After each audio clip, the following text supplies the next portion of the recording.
Thanksgiving night smelled like cinnamon, roasted turkey, and betrayal. I'd spent the whole week perfecting the table, burnt orange napkins, crystal glasses catching the candlelight, and the silver set we only used once a year. My mother-in-law sat at the far end, pretending to like me, while Ryan worked the room like it was one of his open houses. His grin was too wide, his charm too sharp. I'd been married to him for 12 years. I knew when something was off. He kept glancing toward the door, checking his watch. "Someone special's running late," he said, tapping his glass. "But I promise she's worth the wait." "She?" I asked, half joking, but he just winked. The chatter around the table softened. Our daughter Lily, 10 years old and watching me like a hawk, caught my hand under the table. Her eyes said everything mine couldn't. "Please don't make a scene, Mom." Then the front door opened. High heels clicked across the marble floor, and there she was. "Sorry I'm late," she sang, stepping into view.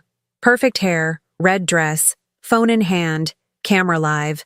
The ex, the one before me, the one he'd sworn he hadn't spoken to in a decade. The entire table froze.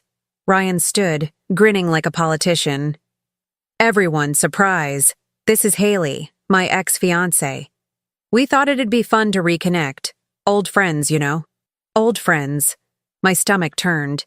He poured her champagne with the same care he used to pour mine. She laughed, loud and rehearsed, streaming the whole scene for her followers. "Can you believe this, guys?" she said to her phone. "Dinner with my ex and his adorable family. Total full-circle moment." The guests laughed nervously. My sister-in-law coughed into her drink. Even my mother-in-law shifted uncomfortably. I sat there, frozen, pulse pounding in my ears. My husband, the man who once said he couldn't even mention her name around me, had brought her into my home on Thanksgiving as his surprise guest. My voice came out calm.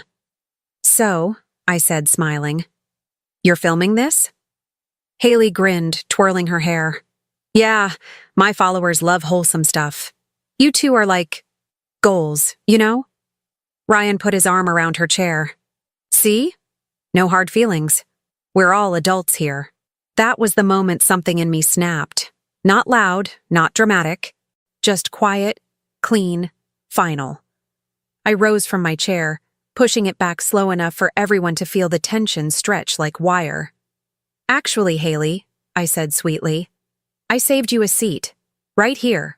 She blinked, confused, as I gestured to the chair beside Amanda Reed, Ryan's investor's wife. The same woman Haley had publicly humiliated 2 years ago, stealing a brand partnership out from under her with fake screenshots and a sob story. Amanda's eyes narrowed as she recognized her. The air thickened instantly.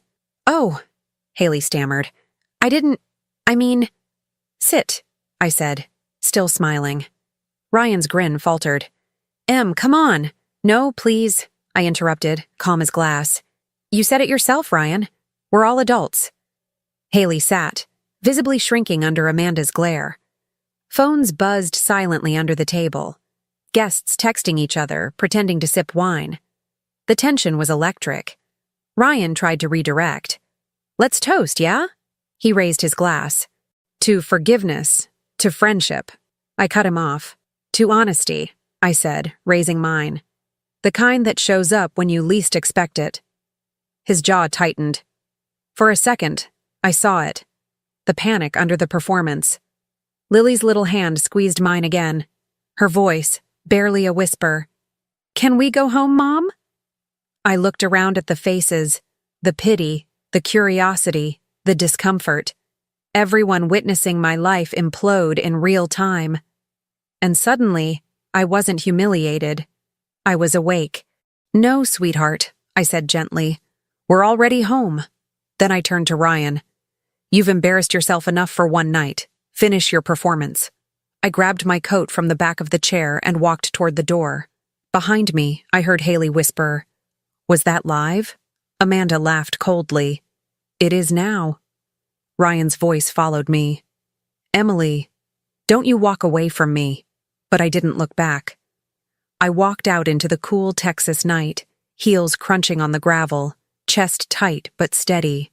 I didn't cry, not one tear, because in that moment, something shifted.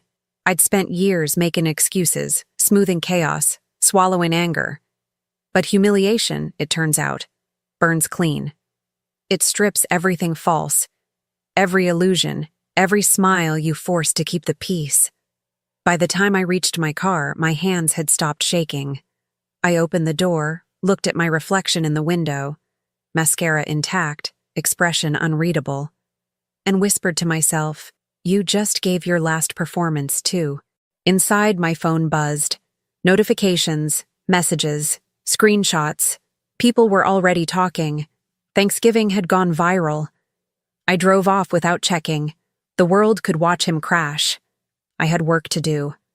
As the house disappeared in the rearview mirror, I felt it. A strange clarity, like the silence after a storm. I wasn't sure who I'd become, but I knew exactly what I was about to do. Ryan wanted to play games in public? Fine. I'd make sure the world saw how it ends when a man mistakes a quiet woman for a weak one. By the time I pulled into the empty parking lot near my studio, the words had already formed in my head. Not a threat, a promise.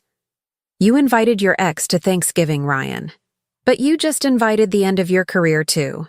I leaned back in the seat, closed my eyes, and smiled for the first time in months. Not from joy, but from power. Because this time, I wouldn't be the one blindsided. This time, I'd be the storm. The first Thanksgiving Ryan and I ever hosted was in our cramped one-bedroom apartment, back when we still burned the rolls and drank cheap wine. We'd sat on the floor, laughing at our mistakes, swearing we'd build something better together. Back then, I believed him when he said, "It's you and me against the world." I met Ryan when I was 26 and fresh out of design school, taking freelance gigs to stay afloat.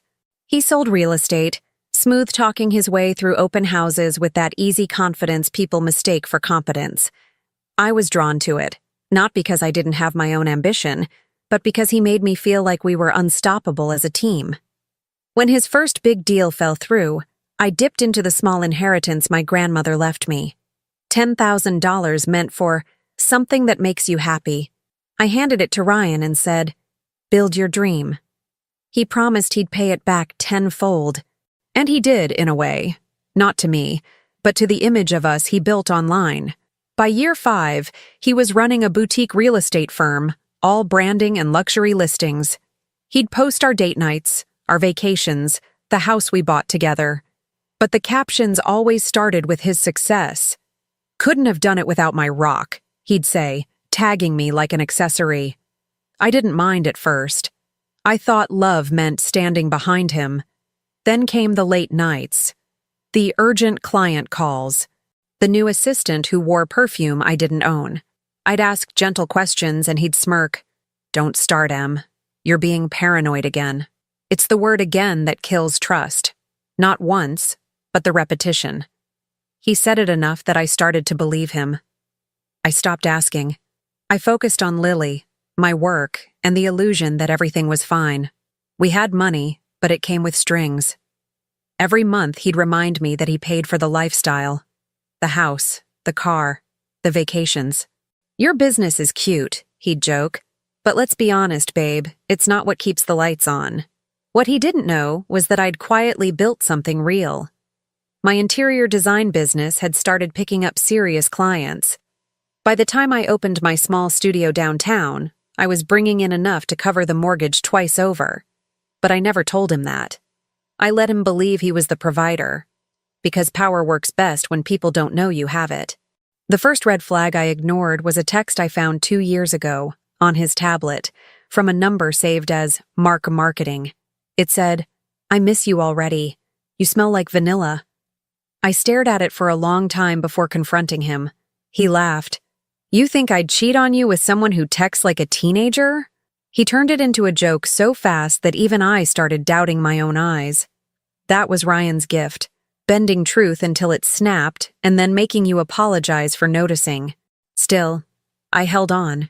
I told myself marriage was about endurance, about giving grace. I told myself Lily needed stability, I told myself that loyalty would eventually be seen for what it was. Love. Then came the Thanksgiving invite list. He'd brushed off my questions, saying he wanted a few surprises. I should have known then.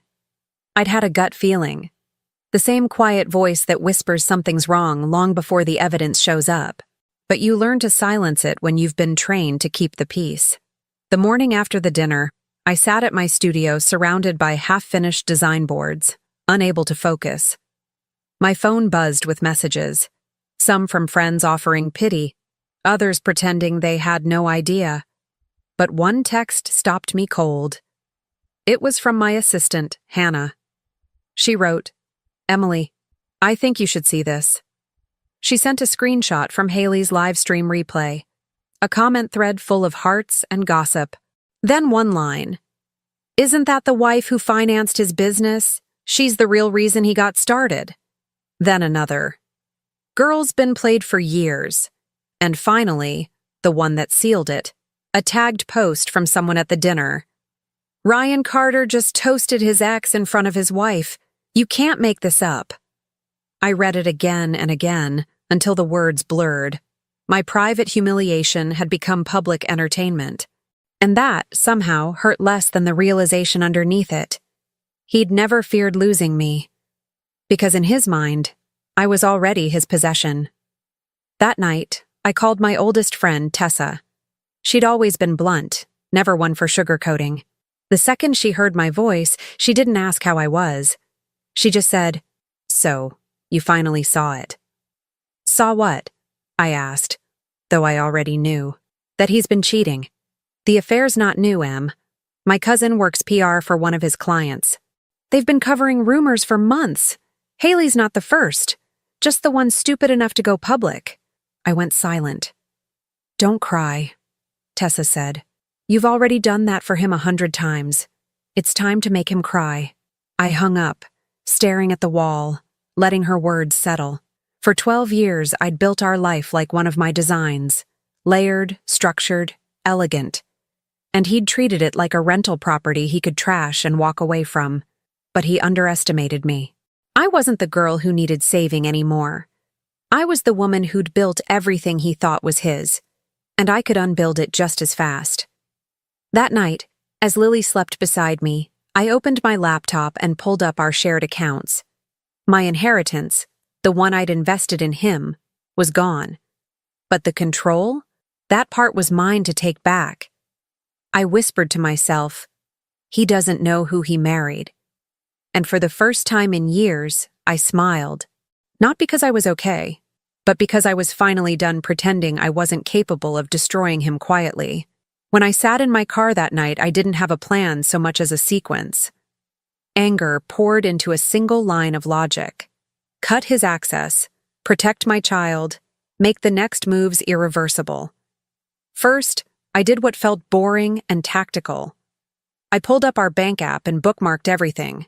Names, last 4 digits, account numbers. I called the bank from my studio phone, not my cell, and asked to speak to the fraud desk. I didn't cry. I didn't beg. I told them, plainly, that I wanted all joint cards frozen immediately and for them to send any authentication requests to my email, not his. I gave them reasons dressed in corporate language. Security review, suspicious activity. They complied. The card that had paid for his late-night dinners and influencer gifts was dead in his pocket before he had a chance to strut into the next day. Next, I locked down our digital life. Passwords were a mess. Years of convenience and shared logins. I reset every account I controlled. Our mortgage portal, our utility accounts, my business Stripe account, and the email he used for work. I set 2-factor authentication and changed recovery numbers to my new burner.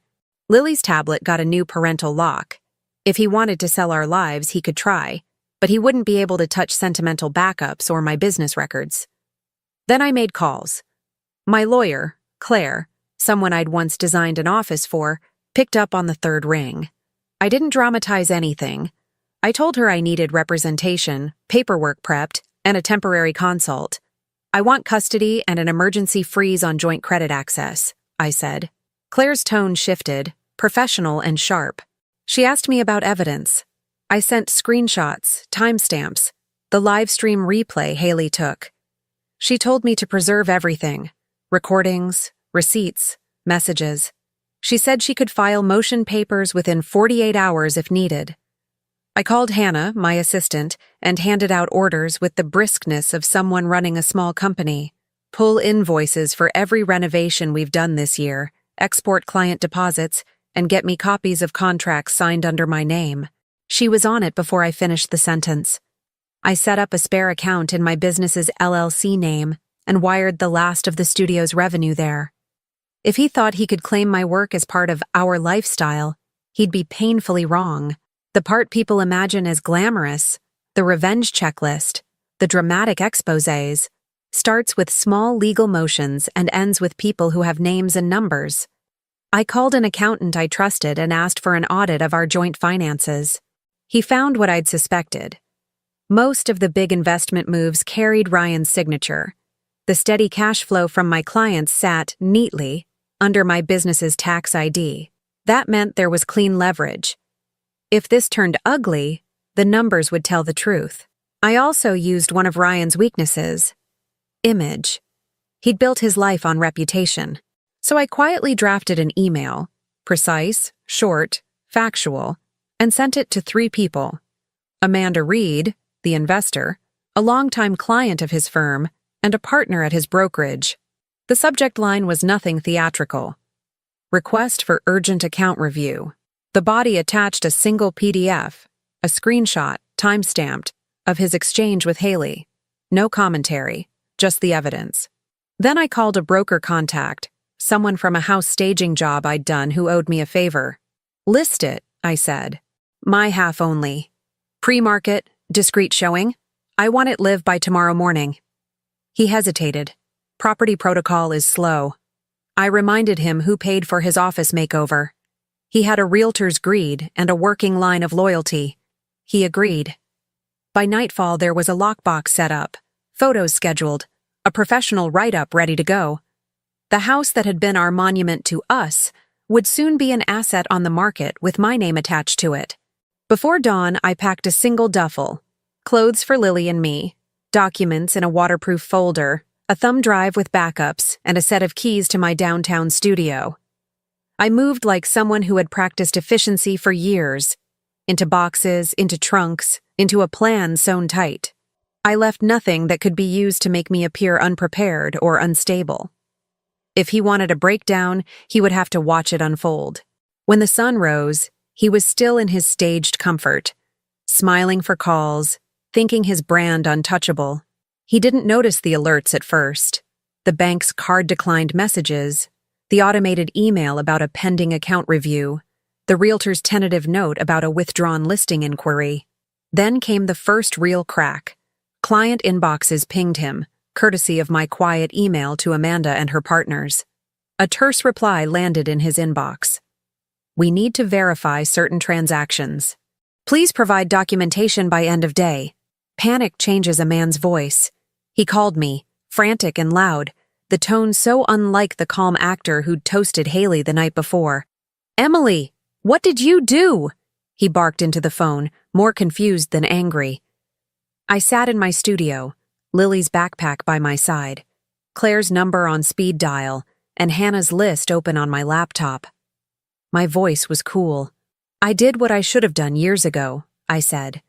I protected my daughter and my work. You can call your broker, or you can call your bank. Either way, this conversation is over. He shouted something about betrayal, accusations flung like a last-ditch performance. I listened for 30 seconds and then clicked off the call. He would figure it out in due time. Cards declined at restaurants, clients asking for receipts, a for sale sign whispered into the neighborhood grapevine. But by then I would be moving forward. Lawyer engaged, audit in motion, house listed under my name, evidence locked. His first shock landed where it was meant to: practical, financial, public enough to sting, but not enough yet to wreck anyone's life. I sat back, thumbed a pen, and checked the clock. There was no triumph in my face, just focus. Revenge isn't a scream, It's a timetable. And my first moves were already on schedule. By morning, the silence in the house was louder than any argument we'd ever had. Ryan's world began to crack before his second cup of coffee. His phone buzzed nonstop. Bank alerts, missed calls, declined transactions. The performance mask slipped fast. "What the hell's wrong with our accounts?" he barked, pacing barefoot through the kitchen. I didn't answer. I just watched him unravel. At his firm, panic spread like spilled ink. His assistant texted me by noon. "Emily, he's freaking out." Payroll bounced. I pictured him in his glass office, charm replaced by sweat, trying to explain to investors why money was suddenly under review. The same men who once called him a genius now avoided his eyes. Amanda, the investor's wife I'd seated beside Haley, had already told her husband everything. By lunch, the firm's largest deal was frozen pending clarification. Meanwhile, Haley's downfall played out online. Her followers, hundreds of thousands of them, turned on her after the Thanksgiving clip resurfaced. Someone slowed the footage down, zoomed in on her smug smile, and added text. "Imagine being this woman." Comments flooded in. Sponsors pulled out within hours. She posted a tearful apology video from her car, mascara streaked and voice trembling. But no one bought it. The internet loves poetic justice. Back in the neighborhood, whispers started. Women I'd known for years texted privately, "You did the right thing." He had it coming. At the same time, his family went silent. His brother unfollowed him online, and his father, one of the firm's financial backers, sent a single message. "Handle your mess before it handles you." I stayed quiet, letting the dominoes fall. Claire, my lawyer, called with updates. Accounts frozen successfully. His spending's on hold. Expect contact soon. She was right. That evening, my phone lit up with his name. I let it ring once before declining. He called again, then left a voicemail, his voice somewhere between rage and panic. "Emily, what did you do? Do you even understand what's happening? You're ruining everything." "No," I thought. "I'm reclaiming it." The second message came an hour later, quieter. "Please, Em. Let's talk. Don't do this to us. Think about Lily." The sudden switch to tenderness almost made me laugh. That word, us, had expired the moment he raised that toast. The next morning, I stopped by my studio. Hannah had already organized files into labeled folders. Financial evidence, text exchanges, the viral video stills. My business was now a war room. I drafted a short press statement through my lawyer, neutral and professional. "Mrs. Carter has initiated private legal proceedings and will not be making further comment." The statement went live at noon. By 1 o'clock, local gossip pages were quoting it, turning my silence into speculation. Ryan showed up at the studio around 3. I saw his reflection before I heard his voice. He looked disoriented, tie loose, eyes bloodshot, a man suddenly ordinary. "Emily, please," he said, stepping closer. "You can't just freeze everything. You're hurting both of us." "No," I said evenly. "I'm protecting what's mine." He exhaled hard. "You think people won't see through this? I can fix it. We can fix it." "There's no we left, Ryan." He reached for my arm, but I stepped back. The distance between us felt like a wall built brick by brick from every lie he'd told. For the first time, he understood that he no longer had access. Not to the money, not to the narrative, not to me. He lowered his hand slowly. "You're really doing this." "I already did." I walked past him, out into the hallway, leaving him alone under the fluorescent lights. Just another man realizing that consequences don't make noise when they arrive. They simply take everything that was never truly his. 2 weeks later, the confrontation came to me gift-wrapped in polished marble and fake smiles.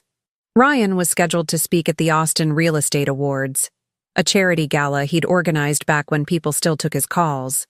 I hadn't planned to attend, but when Amanda sent me an invitation with the note, "Front row table. You'll want to see this," I said yes. The room glittered with money and perfume. Waiters glided through the crowd, trays heavy with champagne. Ryan stood on stage, back straight, voice steady, trying to reclaim the charm he'd lost.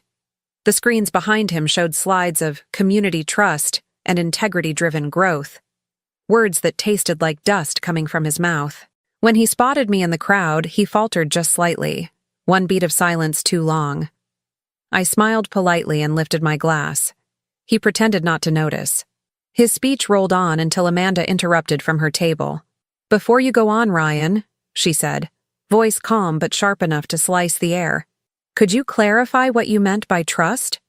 Because the Investors Committee just received your revised accounting, and there seemed to be some creative entries." The room shifted. Phones tilted up. Whispers spread like wildfire. Ryan blinked. "This isn't the place—" "Oh, I think it's exactly the place," she cut in. "You hosted this event to prove your transparency. Let's do that." Then she looked at me. "Emily, would you care to explain the context of those numbers? You seem to have the documentation." I stood slowly, heart pounding but voice steady. "Yes, I do." I pulled out a slim folder from my clutch. Nothing dramatic, just printed truth. "These are transaction logs showing funds moved from the firm's client account into personal purchases, jewelry, hotels, luxury expenses, all under Ryan's authorization." Gasps rippled through the crowd. The host tried to intervene, but Amanda raised a hand. "Let her speak." Ryan laughed nervously, eyes darting. "This is absurd. Those are business expenses. She's angry." "Angry," I repeated, calm. "Sure. Angry that you used my inheritance to build a company you drained to impress a woman who live-streamed our marriage's funeral." The audience fell silent. The words landed like a slap. Even the cameras hesitated, unsure whether to pan away or capture history. Amanda's husband leaned forward. "Ryan, is this true?" He tried to answer, but the microphones picked up the tremor in his voice. "It's complicated. The accounts were—" "No," I said, cutting through. "They were simple. You took what wasn't yours." A murmur turned into applause, hesitant at first, then growing. Even people who didn't know me clapped, because everyone recognizes the sound of a liar cornered. Haley was there too, seated near the back. I hadn't noticed her until the flashbulbs caught her face. She looked pale, small, hiding behind a sequined clutch. I almost pitied her. Almost. Ryan's mask cracked completely. "This is a setup," he shouted. "You think you can humiliate me in public? You'll regret this." I tilted my head. "No, Ryan. I already regretted marrying you. Everything since then has been a correction." The word spread fast. Someone recorded the exchange. Within minutes, it was online. A single clip. His raised voice, my calm reply. The collective gasp. By the time I left the ballroom, the internet had already given it a name. The Thanksgiving widow speech. Outside, flashes followed me down the steps, but I kept walking. My phone buzzed nonstop. Messages from friends, clients, reporters. I ignored them all until I saw one from Claire. "It's over. He's finished." Later that night, I watched a short news segment. "Local broker under investigation after public confrontation with wife." The video played again. His face red, mine composed. It wasn't pride I felt, but relief. The story was no longer mine to carry. It belonged to everyone who had ever been gaslit into silence. Haley posted her final statement that same evening, a vague attempt at distance. "Sometimes people change, and sometimes we learn the hard way who they really are." Comments roasted her alive. Sponsors confirmed what everyone suspected. She'd been dropped. As for Ryan, the fallout was immediate. Investors withdrew, clients canceled. His firm's website went dark within 48 hours. He tried to contact me through mutual friends, but the message was clear. No one wanted to touch the wreckage. And me? I slept that night for the first time in months. Not because I'd won, but because the noise had finally stopped. Revenge didn't feel like rage anymore. It felt like silence, the kind that follows when truth finally takes the microphone. The morning after the gala, my phone wouldn't stop buzzing. Not with sympathy, but with headlines. Broker's meltdown at charity gala. Ex-fiancé and wife face off. The clip had gone viral overnight. My calm words replayed against Ryan's shouting like a split-screen morality play. For once, the internet didn't distort the truth. It broadcast it in perfect clarity. By noon, Ryan's PR team tried to spin it. A post appeared on his firm's account. In light of recent misunderstandings, we're focusing on healing and rebuilding. It had all the authenticity of a press release written by AI and panic. He uploaded a selfie, face tired, captioned, "Even good men fall. I'm working on myself. Please respect our family's privacy." The comments were brutal. Good men don't humiliate their wives on camera. Working on yourself? You mean your next excuse? Someone reposted a freeze frame of his smirk from Thanksgiving night next to the gala confrontation. The caption read, "Same man, different lie." By the second day, he'd lost control of the narrative completely. Former employees leaked screenshots of unpaid invoices and bonuses that looked suspiciously like hush money. A reporter DM'd me, promising discretion if I confirmed the financial misconduct rumors. I didn't respond. I didn't need to. Claire handled it quietly, forwarding documentation to the appropriate investigators while keeping my name out of it. Haley tried to salvage her image, too. She went live again, claiming she'd been dragged into a marriage issue she didn't understand. The performance was polished, soft lighting, tears at the right moments, but someone in the comments asked why she'd been tagging Ryan's company in sponsored posts for months. Another dropped the receipts. Hotel check-ins under her name, paid by his firm. Within an hour, Haley-gate started trending. By day 3, Ryan had gone full crisis mode. He scheduled an interview with Austin Life magazine, framing himself as a victim of a vindictive smear campaign. The preview clip hit social media before the print issue did. He spoke with that fake vulnerability he'd mastered, eyes glossy, hands clasped. "My wife has every right to be angry," he said. But what people saw at that gala was a deeply private matter blown out of proportion. He almost had me fooled, almost, until he added, "Emily has always been emotional. She takes things personally." There it was. The old tactic: discredit the woman, paint her as unstable. It worked for him once. Not anymore. The backlash was immediate. A popular women's podcast dissected his interview live. "Every manipulator's greatest trick," one host said, "is calling the woman emotional after driving her to hell." The clip racked up 500,000 views overnight. Meanwhile, Amanda's investor group released an official statement confirming financial irregularities in Ryan's firm and suspending all operations pending audit. His employees scattered, some deleting his name from their LinkedIn profiles, others publicly denouncing him. The empire he built on charm and image was now ashes feeding the algorithm. Claire called that afternoon, voice crisp with satisfaction. "We've filed the defamation counter notice. His interview crossed a line. Also, brace yourself. Someone leaked the raw footage from Thanksgiving night." My stomach tightened. "The whole thing?" "Unedited," she confirmed. "It's everywhere." That night, I watched it. The camera caught everything: his toast, Haley's smug expression, my quiet retaliation, the moment I walked out. The rawness of it made it worse and better all at once. People could finally see the humiliation for what it was. No editing, no dramatization, just reality. By morning, the video had millions of views. Comments flooded in. "She handled that like a queen. That silence was louder than any slap. Imagine being so calm while your whole life burns." Someone coined the hashtag somewhere Thanksgiving Queen. It spread faster than I could process. Memes, reaction videos, even think pieces about female composure as power. I didn't want fame, but in a way, the visibility protected me. He couldn't touch me now. Every move he made was being watched. Ryan's next post was desperate. "Stop bullying my family," he wrote. "This has gone too far." But the internet doesn't do mercy when hypocrisy is on display. Screenshots resurfaced of his old captions. Family first. Loyalty above all. Each one felt like a nail in his digital coffin. Haley disappeared entirely. Her accounts went private, sponsors gone, brand deals terminated. I heard through Amanda that she'd fled the city. Ryan was alone in his mess.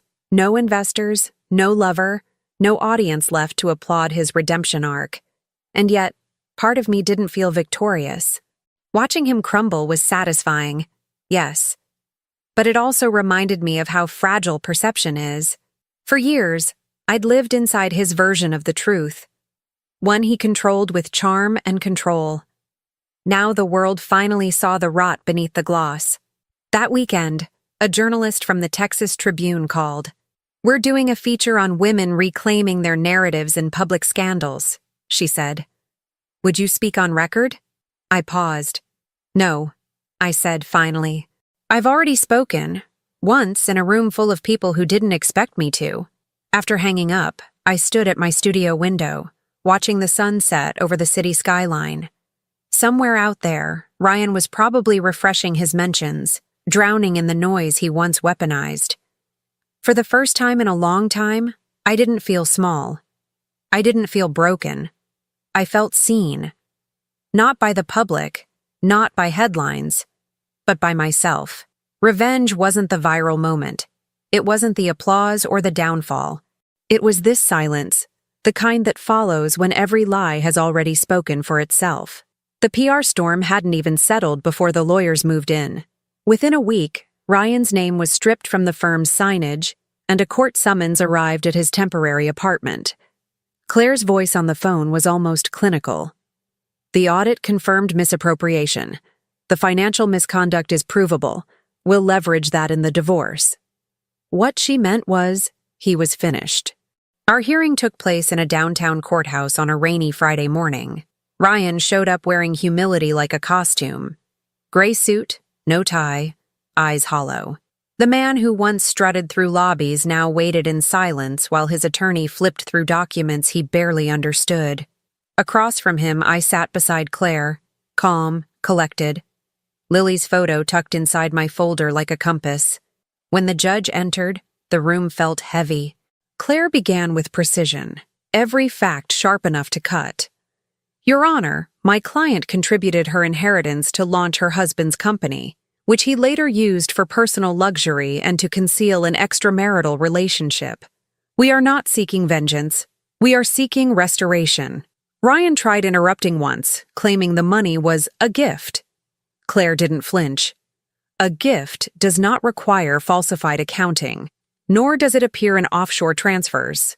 The evidence spoke louder than either of us. The judge's expression barely moved, but the air shifted. The kind of silence that tells you which side the truth favors.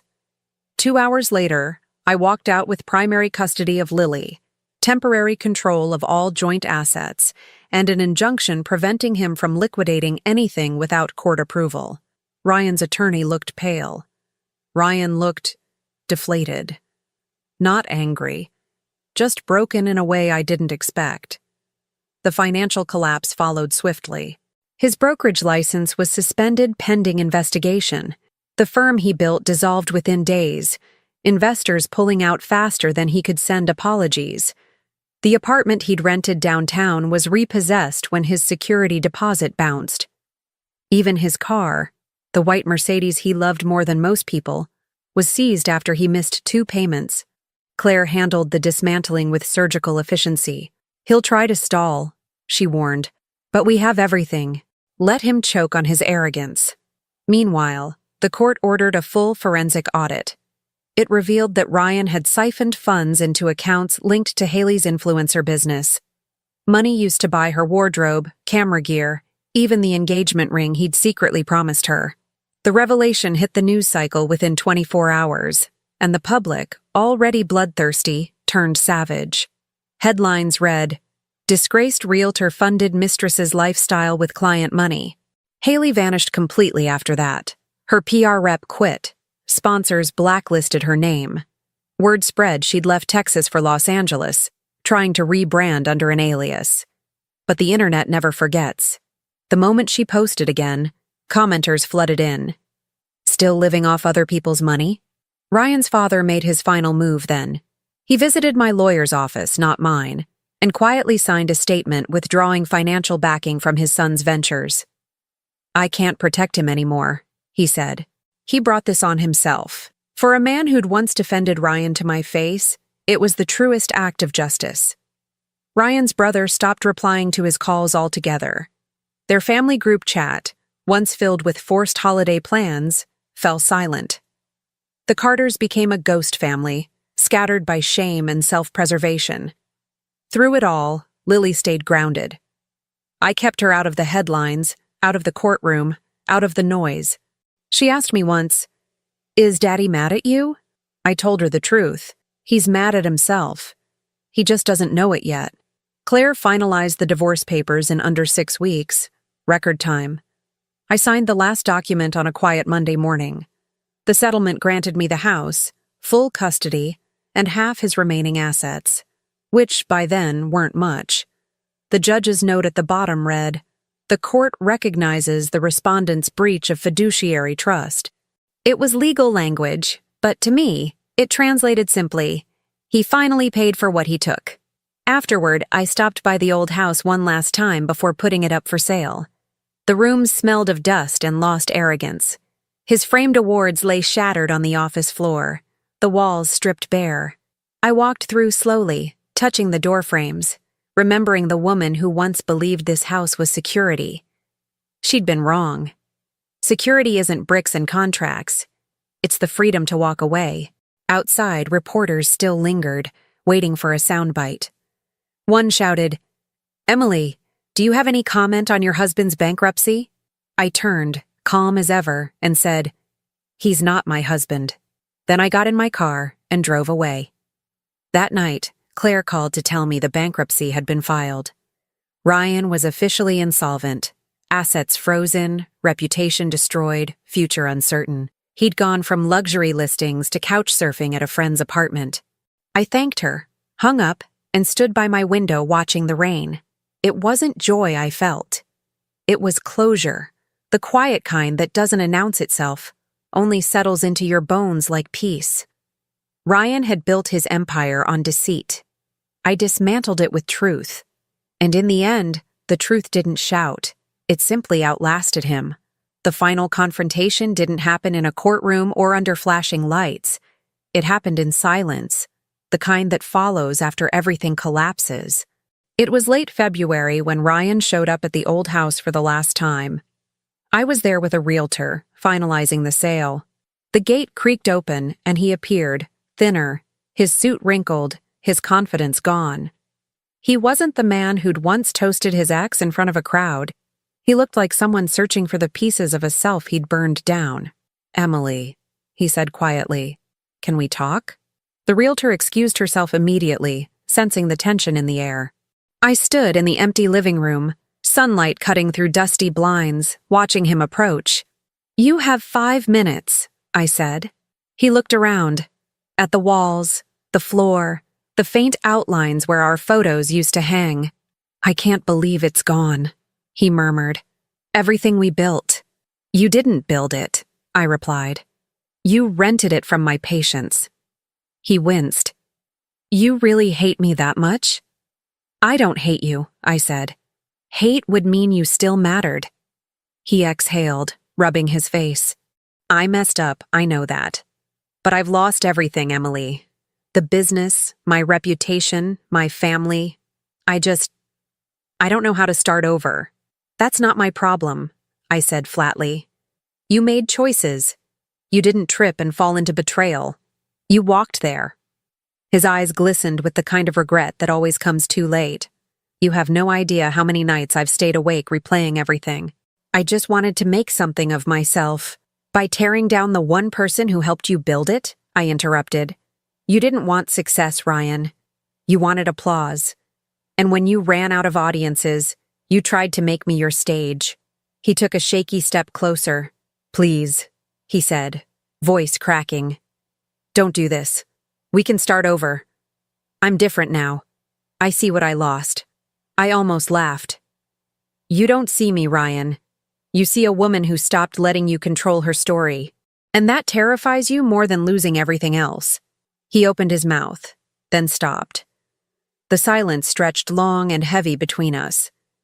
Outside, wind rattled the loose shutters. The sound of something that used to stand firm now barely holding together. Emily, he said finally, voice low. I loved you. I still do. I shook my head. You loved control.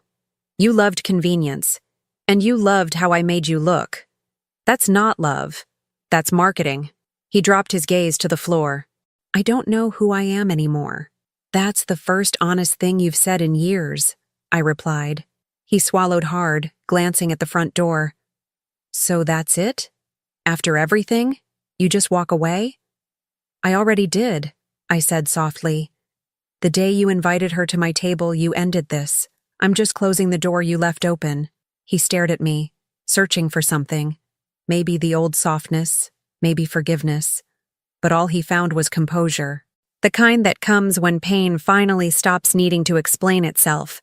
Goodbye, Ryan, I said, picking up the folder of closing papers.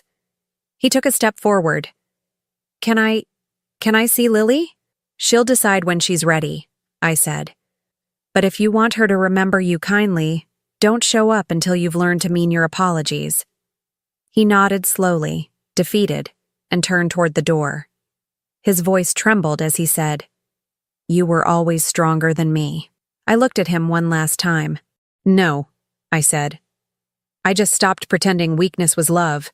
He paused, waiting for something. Maybe one final chance to rewrite the story. I gave him none. I walked past him, out into the sunlight, and didn't look back. Outside, the realtor was waiting by her car. Everything okay? She asked. Perfect, I said, handing her the keys. As she locked the gate behind me, I caught a glimpse of Ryan through the window, standing alone in the empty house, surrounded by echoes of the life he'd destroyed. It wasn't triumph I felt. It was peace, clean, final, and earned. A year later, Thanksgiving looked different. No grand dining room, no silver cutlery, no audience to impress. Just a modest table in my new apartment overlooking the city, candles flickering beside a bowl of mashed potatoes Lily helped make. The silence felt warm this time, not empty, but earned. Lily laughed as she told a story from school, her voice full of the kind of joy I hadn't heard in years. She was lighter now, sharper too, like she'd inherited the truth instead of the trauma. We'd spent months rebuilding what he'd broken, not with money or grand gestures, but with simple things. Breakfast together, quiet mornings, the peace of knowing no one could raise their voice and make the room shrink. After dinner, when she fell asleep on the couch under a blanket, I sat by the window, watching the city lights scatter across the skyline. My studio had grown into something real. New clients, new contracts, all under my name. For the first time, I wasn't designing for someone else's image. I was building for me. The world had moved on from our scandal, as it always does. The hashtags faded, the gossip pages found new prey. But the ripple effect stayed. People still recognized me sometimes. The woman from that video, the one who walked away without shouting. They'd stop me in grocery stores or send quiet messages online. You reminded me it's okay to leave. Those were the only headlines that mattered. Ryan didn't vanish, but he faded. A ghost on the periphery of the life he once dominated. Word spread that he was working small sales gigs out of state, renting a single room, trying to piece together what was left. Sometimes I wondered if he finally found the humility he used to fake, but I never checked. His story was no longer mine to track. What stayed with me wasn't revenge. It was clarity. The realization that peace doesn't roar. It hums quietly when you've stopped performing for people who feed on your silence. I used to believe strength was endurance. Staying, forgiving, fixing. Now I know it's the opposite. Strength is walking away with your head high, even when your heart still trembles. Before going to bed, I looked at Lily sleeping and whispered a promise. You'll never learn love through suffering. Outside, fireworks from someone else's celebration burst across the night sky. For a moment, I thought about that first Thanksgiving, the one that ended everything, and smiled. I'd built a new tradition now, gratitude not for what remained, but for what I finally released. Freedom didn't come dressed in triumph or applause. It arrived quietly, in small, steady breaths, the kind that fill a room that no longer echoes someone else's lies. And as the lights flickered in the distance, I realized something simple and absolute. I hadn't just survived him. I'd outgrown the version of myself that ever needed him at